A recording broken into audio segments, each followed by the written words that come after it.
Bom dia, meninas! Tudo bem com vocês? Como que vocês estão?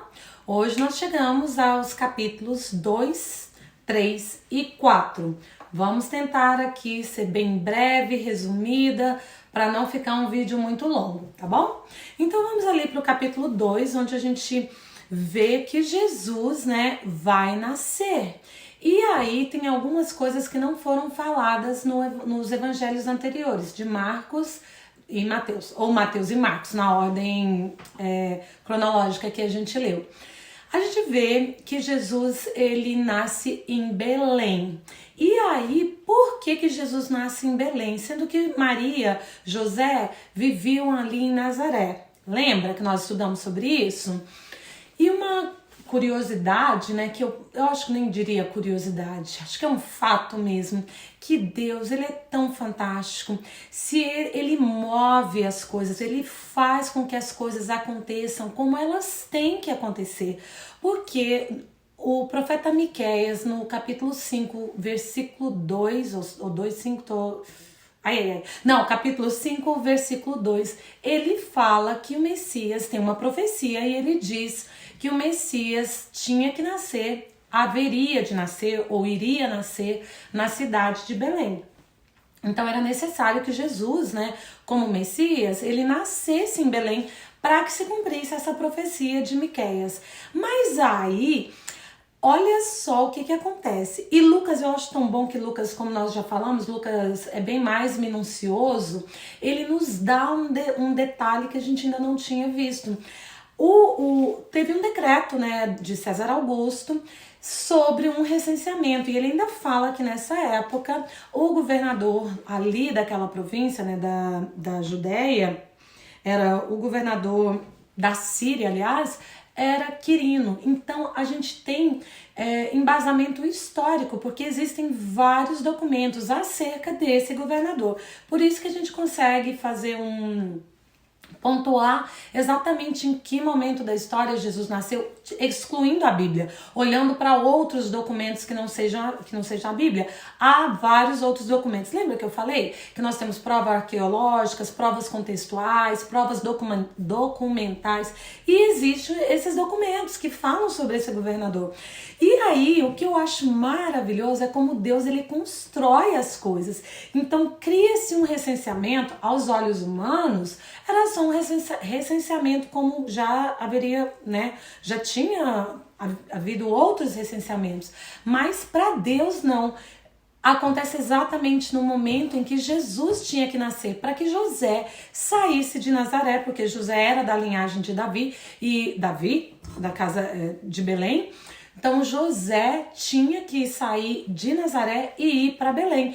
Por conta do recenseamento é que ele vai. Então não é interessante como Deus age, como as coisas todas conspiram de uma forma para que tudo aconteça de acordo com o que já havia sido profetizado anos, muitos anos, décadas, centenas de anos antes. Então, acho muito interessante que dá pra gente pegar documentos históricos e fazer essa comparação e comprovar a veracidade dos fatos. Mas bora pra continuar, porque é muita coisa pra gente falar. E aí, um pouquinho mais à frente, a gente vê que Jesus, já maiorzinho, ele vai... não, mas primeiro eu tenho que falar sobre os pastores, que tem os pastores aí que chegam para adorar Jesus. Aí muita gente, os pastores são os mesmos magos? São pessoas diferentes? Quem é? Não, meninas, olha só como tá bem explicadinho ali. Os reis magos, e eu falei que eram 3, mas necessariamente a gente não sabe a quantidade. A gente acaba falando 3 porque eram 3 os presentes, mas não tem uma comprovação, não sabemos quantos, serão 2, serão 3, serão 4, serão 5, a gente não sabe. Mas os pastores, eles estavam ali à cerca ali das fazendas, ali da onde Jesus estava, cuidando ali das suas ovelhinhas. E o anjo aparece para eles, então são 2 eventos diferentes. Os reis magos A gente estudou em Mateus que eles vão conhecer Jesus por volta ali de 1 ano e meio, 2. Os pastores não foram ali já no momento que Jesus acabara de nascer. Então são pastores, homens do campo. Como que a gente vê que não é? Eles não levaram presentes, não teve estrela guiando, o anjo aparece para eles, então são 2 eventos separados. Pastores visitam logo após o nascimento e os magos um tanto quanto depois, 1 ano e meio, 2 anos, não se sabe ao certo, tá bom? Só para ficar aí bem esclarecido. Aí outra coisa que a gente vê, Jesus já tá maiorzinho, vai para Jerusalém, pro templo e é apresentado. E ali no templo havia um homem chamado Simeão, e esse homem já estava avançado em idade e era um homem cheio do Espírito Santo. A gente já tem falado, né, que o Espírito Santo, quando você tem realmente um relacionamento com Deus, que você tem um relacionamento com o Espírito Santo se revela e fala coisas, meninas, se eu contar coisas que eu já escutei, não só eu, aqui nesse grupo tem mulheres que têm cada experiência com o Espírito Santo que, quem sabe um dia, a gente fala sobre isso. Mas esse homem cheio do Espírito Santo, o Espírito Santo já havia revelado a ele que ele não morreria antes de ver o Messias. E aí Jesus está ali no templo e Simeão chega e vê. E quando ele vê Jesus, ele fala: os meus olhos agora viram a salvação. Eu posso morrer em paz porque agora eu vi. Então ele testifica, o Espírito Santo testifica no coração dele que Jesus era o Messias. Também fala de uma profetisa chamada Ana, que já era avançada em idade e que ficava ali no templo orando, adorando a Deus em jejum e em oração. Então olha só, jejum também é uma forma de adoração. Mas o tópico aqui não é esse. É como eles comprovaram, quando eles viram um homem e uma mulher cheios do Espírito Santo, quando eles veem Jesus, ali eles têm a certeza que Jesus era o Messias. E aí Lucas é o único também que dá a menção de Jesus um pouco maiorzinho. Nossa, acho que eu tô falando muito aqui no capítulo 2, não vai dar tempo de chegar nos outros, mas é que tem eventos que não foram descritos nos outros evangelhos. Então é o único que vai falar de Jesus ali por volta dos 12 anos, que ele tá no templo, né? Eles vão todo ano, na época da Páscoa, são 3 festas judaicas muito importantes para os judeus. Tem várias festas, mas tem 3 específicas que são muito importantes. Então os judeus vão para Jerusalém e aí eles vão. E Jesus chega ali no templo e o povo fica maravilhado com ele, com a sabedoria que ele tinha. Só que nesse meio tempo, né, a família de Jesus faz tudo o que eles tinham que fazer e vão embora. Um dia de viagem, cadê Jesus? Cadê? Onde é que tá esse menino? Maria deve estar, Jesus, cadê você? Gente, o que acontece? Será que Maria e José eram tão displicentes que nem perceberam, abandonaram o filho ali, largou, foi embora, não percebeu? Meninas, não é bem assim. Se fosse hoje, com certeza o conselho tutelar ia ser chamado e Maria e José iam perder a guarda de Jesus. Mas o que acontece?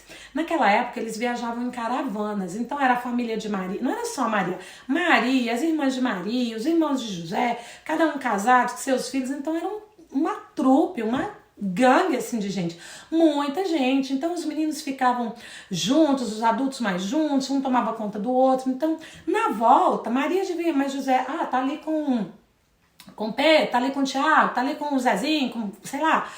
E, de repente, depois de um dia que eles percebem que Jesus não estava com ele. Não foi por descuido, é porque era assim. E eu que sou do interior, a gente não era tanto nesse nível, mas era mais ou menos. A gente vem de família grande, então os meninos acabam misturados. Depois, quando os pais percebem que tá faltando um, já passou algumas horinhas ali. Mas é por isso que Maria e José não percebem. Aí eles voltam para Jerusalém e encontram Jesus no templo aos 12 anos. E ali, nós estamos falando agora dos mestres da lei, né? Aqueles homens que conheciam muito a palavra, eles ficam admirados da sabedoria, de quanta graça, quanta unção Jesus tinha. Um menino de 12 anos falando com tanta propriedade que não era normal, não era comum. E aí José e Maria interpela Jesus: o que está acontecendo? Seu pai e sua mãe estão aqui preocupados, fazendo isso. E Jesus fala: não sabe, é você que eu estava na casa do meu pai. Olha ele mesmo falando da onde ele estava, quem era ele. O próprio Jesus, um menino de 12 anos, se autoafirmando como Messias. Mas bora pro capítulo 3, que é coisa demais para falar em pouco tempo. Ali no capítulo 3 a gente vê, vou ser rápida agora, tá? A gente vê Jesus, né? Tem um monte de eventos que acontecem antes, fala sobre João Batista, e aí Jesus vai para o Rio Jordão e é batizado por João Batista. Aqui, nesse batismo aqui citado por Lucas, tem uma coisinha, uma palavrinha aí que não estava ali nos outros evangelhos, não estava. Eu não sei se você percebeu que quando Jesus, né, sai das águas, que ele é batizado, Lucas diz que ao orar, ele ouviu a voz do Pai dizendo, né, abre-se os céus e ouve-se uma voz dizendo, este é o meu filho amado, em quem me comprazo. Meninas, olha a palavrinha-chave que tem aí, ao orar. Então, quando a gente... Primeiro, a importância da oração, que eu acho que eu vou ficar redundante, chata já falando isso milhões de vezes, mas enquanto eu tiver a oportunidade de falar, eu falarei. Não me calarei a respeito da oração, da importância que é a oração, porque quando a gente ora, a gente entra na presença de Deus e a gente ouve a voz de Deus. Até ali no batismo, Jesus, ele não simplesmente entra nas águas e sai, ele sai e ele ora. Eu acho isso demais, eu acho que Jesus, por isso que eu me admiro tanto, porque o exemplo que ele dá é tão forte. Nada que nós fazemos hoje, Jesus não fez. O exemplo dele é o exemplo a ser seguido. E eu peço a todos os dias, Senhor, que eu seja um pouquinho parecida com o Senhor. Porque a Bíblia diz que nós fomos feitos à imagem e à semelhança dele. Então, que eu se a imagem e semelhança, nós não estamos falando da aparência física, mas estamos falando na característica, né? No caráter, na forma com que ele agia. E olha a oração, novamente, como é importante. E aí tem mais uma curiosidade aqui, que em Lucas, né? Porque Lucas, nós já falamos que Lucas era médico, descrevia as coisas com mais minúcias, era bem mais detalhista. E ele tem uma coisa aqui também que é um pouquinho diferente. Marcos não fala sobre a genealogia, mas Mateus fala, Mateus traça a genealogia de Jesus até Davi, porque Mateus queria mostrar que Jesus era o Messias vindo da casa de Davi. Lucas, como eu já falei, não tem a intenção não está escrevendo aqui para judeus, não tem a intenção de mostrar Jesus com a genealogia messiânica, né, de Davi, que era algo importante para os judeus, mas Lucas vai até Adão, mostra a genealogia de Jesus até Adão. E por que Lucas faz isso? Porque Adão é o primeiro homem. O primeiro, aquele que Deus criou primeiro. E a gente vai ler lá em Gênesis, não vou entrar em detalhes aqui, mas lá em Gênesis a gente fala um pouquinho mais sobre isso.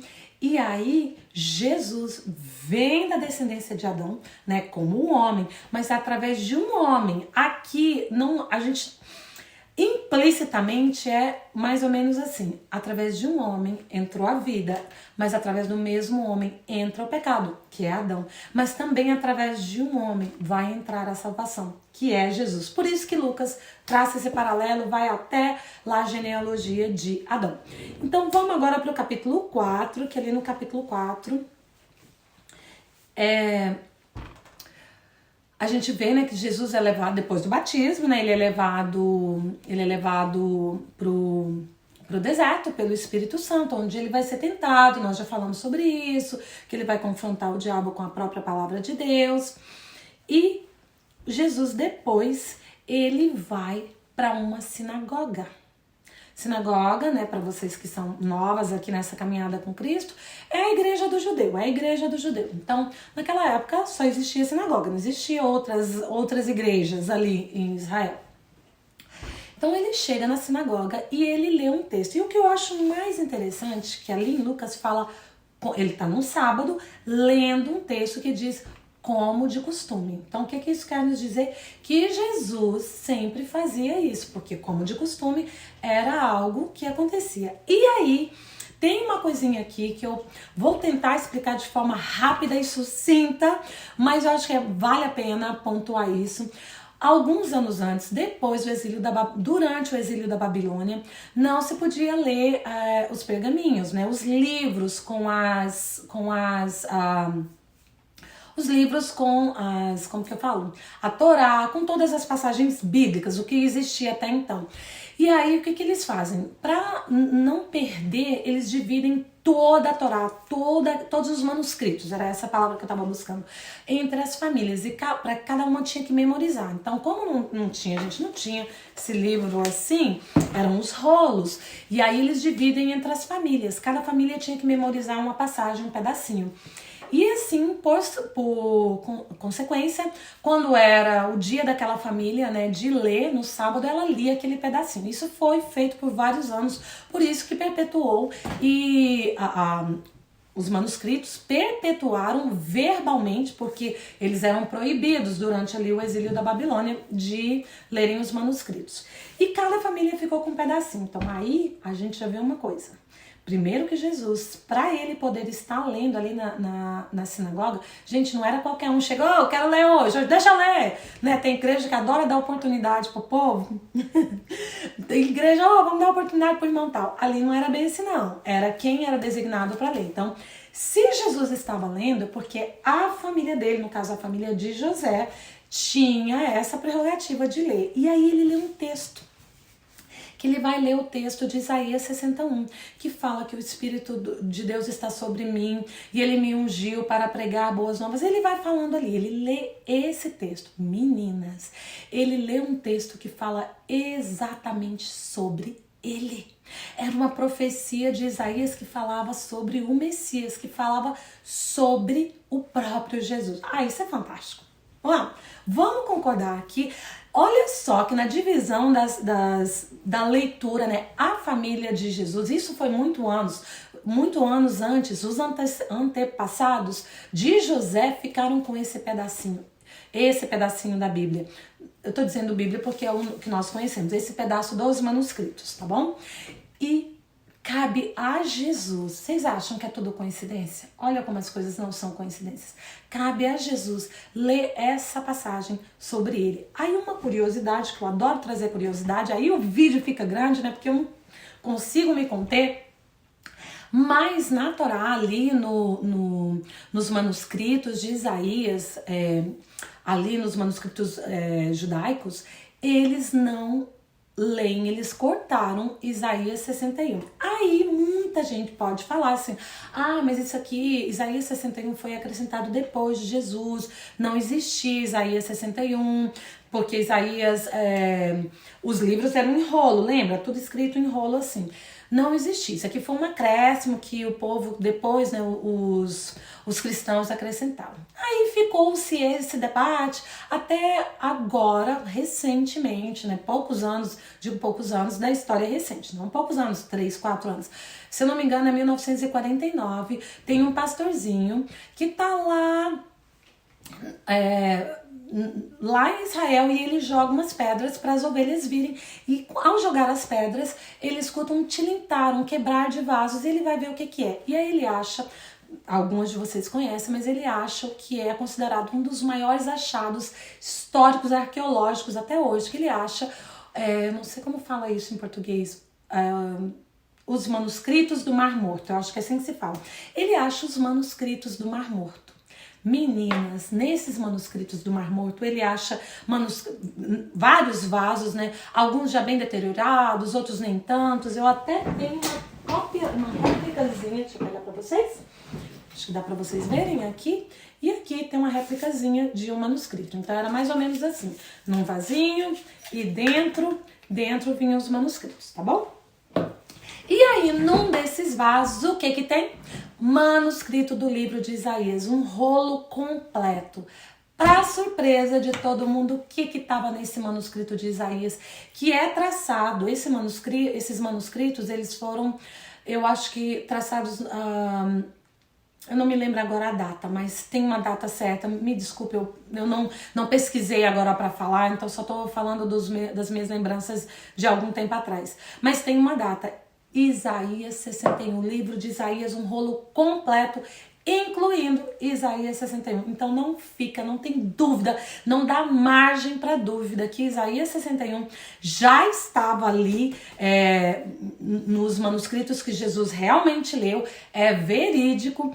E por mais que os judeus não queiram dar crédito a isso, não tem como. É comprovado arqueologicamente, carbono 14, todas as provas verídicas, né? Prova ali de testes que foram feitos com esses manuscritos. Eu acho que eu já falei muito, mas era só para falar que quando Jesus senta e lê, aliás, senta não, que ele leu em pé, depois ele senta, mas eu não vou nem entrar nesse tópico de onde ele sentou, porque senão aí o vídeo vai até amanhã.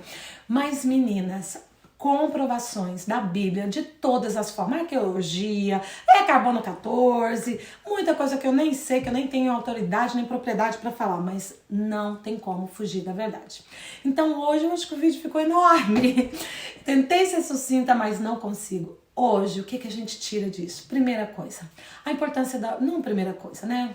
Não dá nem mais nesse ponto dos nossos vídeos para pontuar isso, aquilo. Mas vamos orar, porque quando a gente ouve a voz de Deus. E que maravilha seria se sempre ouvíssemos que nós somos filhas amadas, em quem Ele se compraz, em quem Ele tem alegria. Ai, eu quero ouvir isso todos os dias. Eis aqui a minha filha amada, em quem eu tenho alegria, em quem eu me comprazo. E outra coisa, é crer que a Bíblia, ela não é simplesmente um amontoado de livros, de palavras, do nada assim. Tem comprovações e a gente está vendo cada dia mais que todos esses eventos que estão descritos aqui nesse livro, que eu nem vou chamar de simples livro, porque não é um simples livro, estão acontecendo. Então, que hoje, assim como Simeão falou lá no templo que os olhos dele viram e ele pôde contemplar o Salvador. Nós não contemplamos esse bebezinho que nasceu 2000 anos atrás, mas com os nossos olhos da fé e com a nossa entrega, nós podemos contemplá-lo e trazê-lo a viver nos nossos corações, trazê-lo a viver no nosso meio. Então que hoje você possa fazer isso, ou entrar no seu secreto, orar, trazer vida a esse Jesus no seu coração e ouvir a voz de Deus que se alegre e se compraza em você, tá bom? A gente se vê em breve aqui em Lucas 4, 5, 6 e 7. Tenha um dia abençoado, Deus guarde você, guarde a sua vida, guarde a sua família e Deus te abençoe. Em nome de Jesus.